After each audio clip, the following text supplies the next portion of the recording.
அஸ்ஸலாமு அலைக்கும். எல்லாம் வல்ல இறைவன் நம் அனைவருக்கும் அருள் புரிவானாக. ஆமீன். ஹாய் ஃப்ரெண்ட்ஸ், எல்லாரும் அல்ஹம்துலில்லாஹ் நல்லா இருப்பீங்கன்னு நினைக்கிறேன். நாங்கள் அல்ஹம்துலில்லாஹ் நல்லா இருக்கோம். இந்த வருஷம் 2023 ஃபர்ஸ்ட் ரமதான் vlog நான் வந்துட்டு இப்போ தான் போஸ்ட் பண்ணியிருக்கேன். லாஸ்ட் இயர் கொஞ்சம் vlogs எல்லாம் ஸ்டார்டிங்கில் போஸ்ட் பண்ணேன். அதுக்கப்புறம் நான் எதிர்பார்த்த அளவுக்கு வந்துட்டு வியூஸ் எல்லாம் போல ரீச் ஆகலை அப்படிங்கிறதுனால அது வந்து கொஞ்சம் டவுன் ஆகிட்டு அப்படியே விட்டுட்டேன். இந்த வருஷம் வந்துட்டு ஷார்ட்ஸ் போட்டுட்டு இருந்தேன். ஸோ என்னோட ஷார்ட்ஸ் பார்த்துட்டு நிறையா சப்ஸ்கிரைபர்ஸ் வந்திருந்தாங்க. ஸோ என்னோட ஷார்ட்ஸ் பார்த்துட்டு சப்ஸ்கிரைப் பண்ண எல்லாருக்குமே ரொம்ப தேங்க்ஸ். ஸோ இந்த வருஷம் vlogs எதுவும் போட வேணாம் அப்படின்னு சொல்லி தான் இவ்வளோ நாள் இருந்தேன். ஆனால் பார்த்தீங்கன்னா எந்த முஸ்லீம் யூடியூபர்ஸோட சேனல் பார்த்தாலும் ரமதான் vlog போட்டுகிட்டே இருந்தாங்க. அதெல்லாம் பார்க்கும்போது எனக்கு ஆசையாக இருந்தது.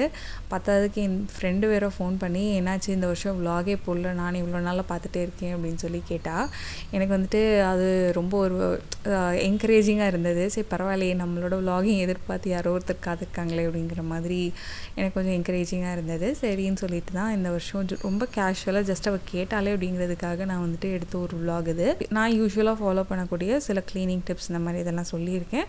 ஸோ வீடியோ ஃபுல்லாக ஸ்கிப் பண்ண நம்ம பாருங்கள். பிடிச்சிருந்தது அப்படின்னா கண்டிப்பாக என்னுடைய சேனலுக்கு சப்போர்ட் பண்ணுங்கள். பார்த்திங்க அப்படின்னா வெயில் ரொம்ப ஜாஸ்தியாக இருக்கிறதுனால நோன்பு வச்சுட்டு நம்ம நார்மலாக வீட்டில் பார்க்கக்கூடிய வேலைகளை பார்க்குறது கூட வந்துட்டு ரொம்ப கஷ்டமாக இருக்குது. ஸோ எங்கள் வீட்டில் வந்துட்டு ஹெல்ப்பர் அப்படிலாம் யாருமே கிடையாது. ஸோ நான் தான் எல்லா வேலையுமே பார்க்கணும். அதில் நோன்பு வச்சுட்டு ஜஸ்ட்டு வீடு தான் கூட்டினேன். ஆனால் அதுவே வந்துட்டு பார்த்திங்கன்னா பயங்கரமாக வேர்த்து டீஹைட்ரேட் ஆகி ரொம்ப தலைவலி வந்துடுச்சு எனக்கு. அது வந்து ஸோ அதனால் நோன்பு திறந்துட்டு என் பையனுக்கு ஊதி கொடுத்துட்டு அப்படியே படுத்து தூங்கிட்டேன். எனக்கு சுற்றி என்ன நடந்துச்சு அப்படின்னு கூட தெரியாது. அந்தளவுக்கு ரொம்ப நல்லாவே தூங்கிட்டேன். என் சின்ன பையனை என் கூட சேர்ந்து தூங்கினதுனால என்னை டிஸ்டர்ப் பண்ணுறதுக்கும் யாரும் இல்லை, எழுப்பவும் இல்லை யாருமே. திடீர்னு முழிச்சு பார்த்தா மணி 9 இருந்துச்சு. சரி எனக்கு கொஞ்சம் நேரம் வந்துட்டு எதுவுமே புரியலை. ஸோ அந்தளவுக்கு ரொம்ப டீப்பாக வந்து நல்லாவே தூங்கிட்டேன். அப்புறம் தான் கொஞ்சம் தெளிவாகி சரி சஹர் சாப்பாடு செய்யலாம் அப்படின்னு சொல்லி போனப்போ என் ஹஸ்பண்ட் வந்துட்டு தலைவலியோட சாப்பாடுலாம் நீ செய்வேனா, நம்ம வெளியிலே வாங்கிக்கலாம் பரவாயில்லன்னு சொல்லிட்டாங்க.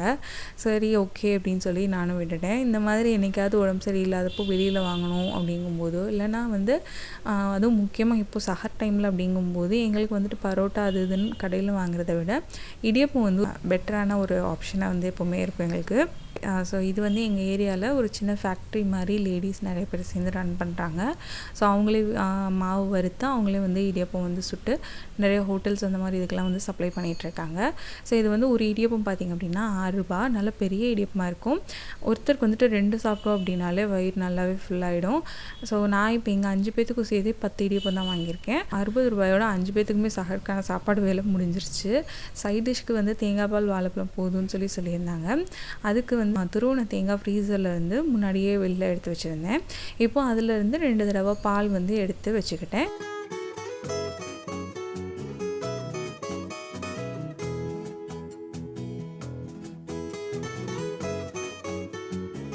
பாலில் வந்துட்டு லைட்டாக உப்பு மட்டும் சேர்த்து மிக்ஸ் பண்ணி ஃப்ரிட்ஜில் எடுத்து இப்போ வச்சுட்டோம் அப்படின்னா சஹருக்கு கொஞ்சம் நேரத்துக்கு முன்னாடி எடுத்து வெளியில் வச்சுக்கலாம். ஸோ அடுத்து கூடவே இடியப்பத்தையும் வந்து ஃப்ரிட்ஜில் எடுத்து வச்சுட்டேன். சஹருக்கு இதையும் எடுத்து சூடு பண்ணி சாப்பிட வேண்டியதான். அடுத்து பாத்திரம் எல்லாம் வாஷ் பண்ண வேண்டியது இருந்தது. மணி வந்து 11 இருந்துச்சு. ஸோ அடுத்து வந்துட்டு எனக்கு தூக்கம் வர மாதிரி தெரியல. சரி எப்படியா சஹர் வரைக்கும் டைம் கொஞ்சம் பாஸ் பண்ணலாம் அப்படின்னு சொல்லிட்டு டாப்பில் இருக்க கொஞ்சம் செட்டிங்ஸ் மாற்றலாம் அப்படின்னு சொல்லி யோசிச்சிருந்தேன். இது ரொம்ப நாளாக நான் வந்து நினச்சிட்டே இருந்தேன். சரி இன்றைக்கி தான் வந்துட்டு அதுக்கான டைம் கிடைச்சதோட செஞ்சிடலாம் அப்படின்னு சொல்லிட்டு பிளான் பண்ணியிருந்தேன். என் சின்ன பையனும் நான் எந்திரிச்சு கொஞ்சம் நேரத்தில் அவனும் எந்திரிச்சு வந்துட்டான். ஸோ அடுத்து நான் இப்போ போய் படுத்தாலும் அடுத்து என்னையை தூங்கவும் விட மாட்டான் அப்படிங்கிறது கன்ஃபார்ம். என் கூட வந்து கிச்சனில் தான் நின்றுட்டு இருந்தான் அவனும். ஸோ இப்போ பார்த்திங்க அப்படின்னா கவுண்டர் டாப்பில் இருக்க திங்ஸ் எல்லாம் வந்து ஃபஸ்ட்டு க்ளீன் பண்ணி வச்சிடலாம் அப்படின்னு சொல்லிட்டு இங்கேருந்து எல்லாத்தையுமே வந்து ரிமூவ் பண்ணிட்டேன். ஆயில் ஜார் வந்து காலியானதோடு அது வந்து க்ளீன் பண்ணிக்கலாம் அப்படின்னு சொல்லிட்டு அதையும் வந்து எடுத்திருக்கேன். கிளாஸ் ஆயில் ஜார் வாஷ் பண்ணிவிட்டு ஆயில் ஊற்றி வச்சுருக்கேன். ஸோ ஒரு தடவை ஊற்றி தான் காலியாகிருக்கு. இன்னொரு தடவை ஃபுல்லாக ஊற்றி காலியானதுக்கப்புறம் அதை வந்து வாஷ் பண்ணிக்கலாம் அப்படின்னு சொல்லிட்டு அதை வாஷ் பண்ணல. ஏன்னா அந்த கிளாஸ் ஆயில் ஜார் பார்த்திங்க அப்படின்னா பார்க்குறதுக்கு தான் நல்லா கிளாஸியாக லுக்காக இருக்கே தவிர இது வாஷ் பண்ணுறது ரொம்ப கஷ்டம் ப்ராக்டிக்கலாக. அந்த பாட்டில் வந்துட்டு நம்ம ஈஸியாக வாஷ் பண்ணிடலான்னு அந்த மேலே இருக்க ஸ்டாப்பர் இருக்குது பார்த்திங்களா, அது வந்து நம்ம எவ்வளோ தான் வாஷ் பண்ணி வச்சோம் அப்படின்னாலும் எந்தாவது ஒரு சைடு இருந்தாது அதில் இருந்து அந்த எண்ணெய் வந்து லீக் ஆகி பிசு பிசுன்னே இருக்கும். நானும் சுடுதண்ணி போட்டு எல்லாமே போட்டுலாம் வாஷ் பண்ணி பார்த்துட்டேன். ஆனால் அது வந்து பார்த்திங்க அப்படின்னாலும் 2-3 தடவை நான் வந்து வாஷ் பண்ணப்பெல்லாம் அந்த மாதிரி தான் இருக்குது. ஸோ உங்ககிட்ட ஏதாவது அதை வாஷ் பண்ணுறதுக்கு டிப்ஸ் இருந்ததுன்னா கண்டிப்பாக சொல்லுங்கள், ட்ரை பண்ணி பார்க்குறேன். அதே மாதிரி இந்த எஸ்எஸ் ஜார் தான் வந்துட்டு எனக்கு வாஷ் பண்ணுறதுக்கு ரொம்ப ஈஸியாக இருக்குது. நம்ம நினச்ச நேரம் எடுத்து டக்குன்னு வாஷ் பண்ணி வச்சிடலாம். இந்த எஸ்எஸ் ஜார் வாஷ் பண்ணுறதுக்கு ஜஸ்ட்டு நான் வந்துட்டு சுடுதண்ணி வச்சு ஃபுல்லாக ஊற்றி வச்சுருவேன். அதில் இருக்க அந்த ஆயில் ஸ்டெயின்ஸ் எல்லாம் அந்த சுடுதண்ணியில் ரிமூவ் ஆயிரும். அதுக்கப்புறம் வந்து ஒரு தடவை ஃபஸ்ட்டு லிக்விட் போட்டு வாஷ் பண்ணிவிட்டு அதுக்கப்புறம் கடல மாவு இல்லைன்னா அரிசி மாவு ஏதாவது வச்சு வாஷ் பண்ணோம் அப்படின்னா சுத்தமாக அந்த பிசு எதுவுமே இருக்காது. திருப்பி ஃபைனலாக இன்னொரு தடவை லிக்விட் வச்சு வாஷ் பண்ணிடுவேன். அதுக்கப்புறம் வெயிலில் கொஞ்சம் நேரம் வச்சு எடுத்துட்டோம் அப்படின்னா சுத்தமாக அந்த எண்ணெய் வாடையும் வந்துட்டு நம்மளுக்கு இருக்கவே இருக்காது. ஸோ நல்லா சூப்பராக ஃப்ரெஷ் ஆகிடும் ஜாரு. நான் வாஷ் பண்ணது இந்த வீடியோவில் வந்து காட்டல, நான் ஜஸ்ட் சொல்லியிருக்கேன், நீங்கள் ட்ரை பண்ணி பாருங்கள். ஸோ அந்த மெத்தட் யூஸ் பண்ணி தான் நான் இப்போ வாஷ் பண்ணி வச்சுருக்கேன். ஸோ இப்போ வந்து கவுண்டர் டாப்பில் வந்து ஃபுல்லாக அடுக்கி வைக்கிறதுக்கு இங்கேருந்து அந்த சின்ன ட்ரேவை எடுத்துகிட்டு இப்போ வந்து பெரிய ட்ரே வந்து அதுக்கு பதிலாக வச்சுருக்கேன்.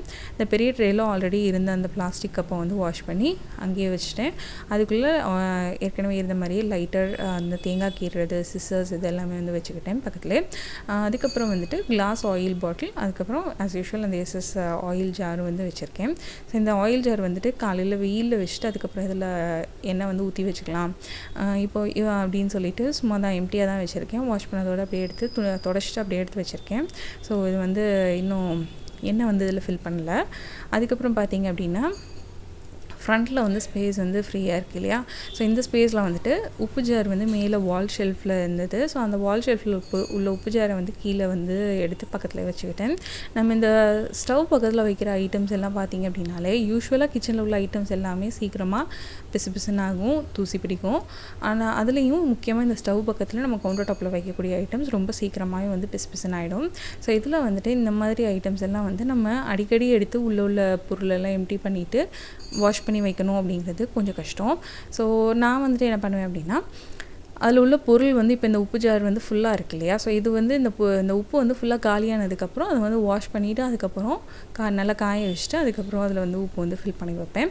இது ஒரு அதுக்கு இடையில வந்து பார்த்திங்க அப்படின்னா இந்த மாதிரி பேபி வைப்ஸ் வச்சு நான் அந்த ஜாரை வந்து வெளியில் ஃபுல்லாக நல்லா வந்து க்ளீன் பண்ணிக்குவேன். அந்த மாதிரி நம்ம வந்து அப்பப்போ க்ளீன் பண்ணி வச்சோம் அப்படின்னா தான் நம்மளுக்கு அட்லீஸ்ட் பிடிச்சி தூக்குற மாதிரி இருக்கும். இல்லை அப்படின்னா ரொம்ப பிசுன்னு இருக்கும், கையில் பிடிச்சி தூக்கவே முடியாது. அது எங்கள் வீட்டில் ரொம்ப மோசம். மெயின் ரோடாக இருக்கிறதுனால எங்கள் வீட்டில் வந்துட்டு பார்த்திங்கன்னா சரியான தூசி வரும். ப்ளஸ் இந்த எண்ணெய் பிசுக்கு எல்லாம் சேர்ந்து ரொம்ப கையிலே தூக்க முடியாத அளவுக்கு ஆகிடும். அதனால் வந்து நான் இந்த மாதிரி தான் நான் வந்து க்ளீன் பண்ணிக்குவேன்.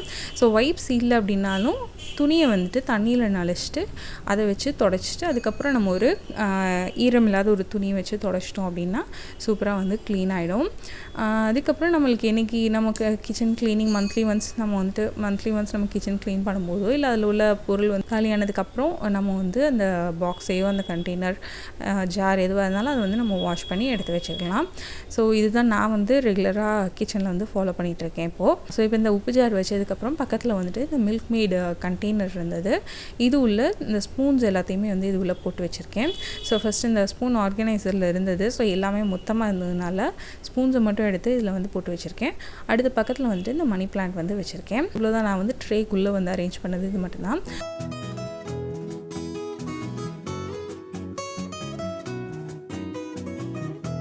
அதுக்கப்புறம் வெளியில் வந்துட்டு பார்த்திங்கன்னா பக்கத்தில் இந்த உரல் வந்து வச்சுருக்கேன். டீ போடும்போது நம்மளுக்கு இஞ்சி ஏலக்காய் இதெல்லாம் தட்டுறதுக்கு ரொம்ப ஹெல்ப்ஃபுல்லாக இருக்கும். ஸோ அதனால் பக்கத்தில் வச்சுருக்கேன். அதுக்கப்புறம் இது வந்துட்டு வெங்கல உரல் எங்கள் அம்மாவோடது. ஸோ எங்கள் அம்மாட்ட வந்து நான் ஆட்டியை போட்டு வந்து வச்சுருக்கேன். அதுக்கப்புறம் பக்கத்தில் வந்துட்டு இந்த எக் ட்ரே வந்து வச்சுருக்கேன். ஸோ இது வந்து நான் டிஐவை பண்ண ஒரு எக் ட்ரே. இது வந்து இவ்வளோ நாள் சும்மா ஜஸ்ட் அங்கே அந்த கவுண்டர் டாப் மேலே தான் வச்சுருந்தேன். ஸோ இப்போ வந்து இந்த பாக்ஸ் வந்து ஃப்ரீயாக இருந்ததுனால இந்த பாக்ஸ்க்குள்ளே அந்த ட்ரே வந்து கரெக்டாக இருந்துச்சு. ஸோ அதுக்குள்ளே வச்சு அதுக்கு மேலே வந்து முட்டைகளை வந்து அடுக்கி வச்சுருக்கேன். வால் ஷெல்ஃபில் இப்போ உப்பு ஜாரை எடுத்ததுனால அந்த ஸ்பேஸ் வந்து கொஞ்சம் ஃப்ரீயாக இருந்தது. ஸோ மீது அந்த திங்ஸையும் எடுத்துகிட்டு அதையும் வந்து வைப்ஸ் வச்சு க்ளீன் பண்ணிக்கிட்டேன். அதுக்கப்புறம் மேலே அந்த ஸ்க்ரூவில் வந்துட்டு பக்கத்தில் அந்த ஸ்பூன் ஆர்கனைசர் வந்து மாட்டி வச்சுருந்தேன். ஸோ அதையும் எடுத்து கீழே அந்த ஷெல்ஃப்லேயே வந்து வச்சுக்கிட்டேன். அதுக்கு பக்கத்தில் ஆஸ் யூஷுவல் அந்த நெய் பாட்டிலும் சுகர் பாட்டிலும் வந்து பக்கத்தில் வந்து வச்சுருக்கேன். ஸோ இவ்வளோ தான் நான் வந்து கவுண்டர் டாப்பில் மாற்றின செட்டிங்ஸ் வந்து பார்த்திங்க அப்படின்னா ரொம்ப கம்மி. ஆனாலும் எனக்கு வந்து மாற்றினதுக்கப்புறம் ஒரு மாதிரி நல்ல டிஃப்ரெண்ட்டாக ஒரு நீட்டான லுக் கொடுத்த மாதிரி இருந்துச்சு. நம்ம சின்னதாக ஒரு பொருள், அதாவது நம்ம வீட்டில் வந்துட்டு ஒரு ஃபர்னிச்சர் ஒரு இடத்துலேருந்து இன்னொரு இடத்துக்கு ஒரு பொருளை மாற்றி வச்சோம் அப்படின்னாலே நம்மளுக்கு அது வந்து கொஞ்சம் ஒரு மாதிரி ஸ்பேஷியஸாக கொஞ்சம் நல்லா தெரியும் இல்லையா. அந்த மாதிரி வந்துட்டு நான் பண்ண இந்த ஒரு சின்ன சேஞ்சே வந்துட்டு எனக்கு கொஞ்சம் கவுண்டர் டாப் வந்து நீட்டாக இருந்த மாதிரி இருந்தது. உங்களுக்கு பார்க்குறதுக்கு எப்படி இருக்குது அப்படிங்கிறத கண்டிப்பாக எனக்கு கமெண்ட்ஸில் சொல்லுங்கள். ஸோ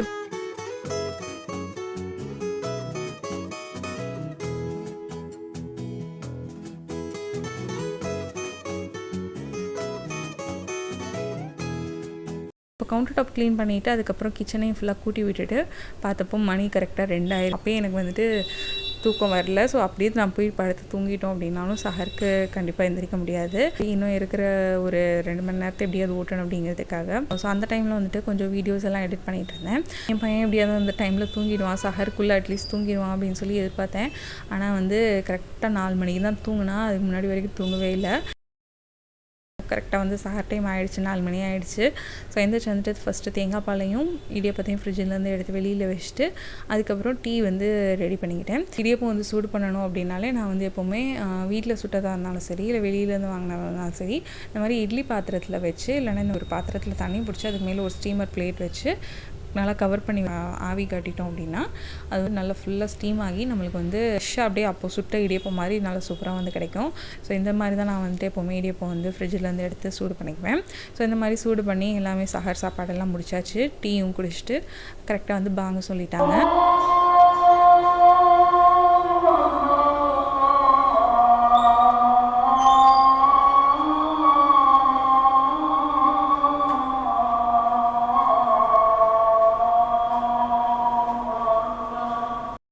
ஸோ எல்லோரும் எங்கள் வீட்டில் வந்து எல்லோரும் தொழுகிறதுக்கு கிளம்பிட்டாங்க. ஸோ எல்லோரும் தொழுவு போனதோட நான் வந்து சஹர் சாப்பாடு முடிச்சுட்டு இருந்த பாத்திரம் எல்லாத்தையுமே வந்து வாஷ் பண்ணி வச்சுட்டேன்.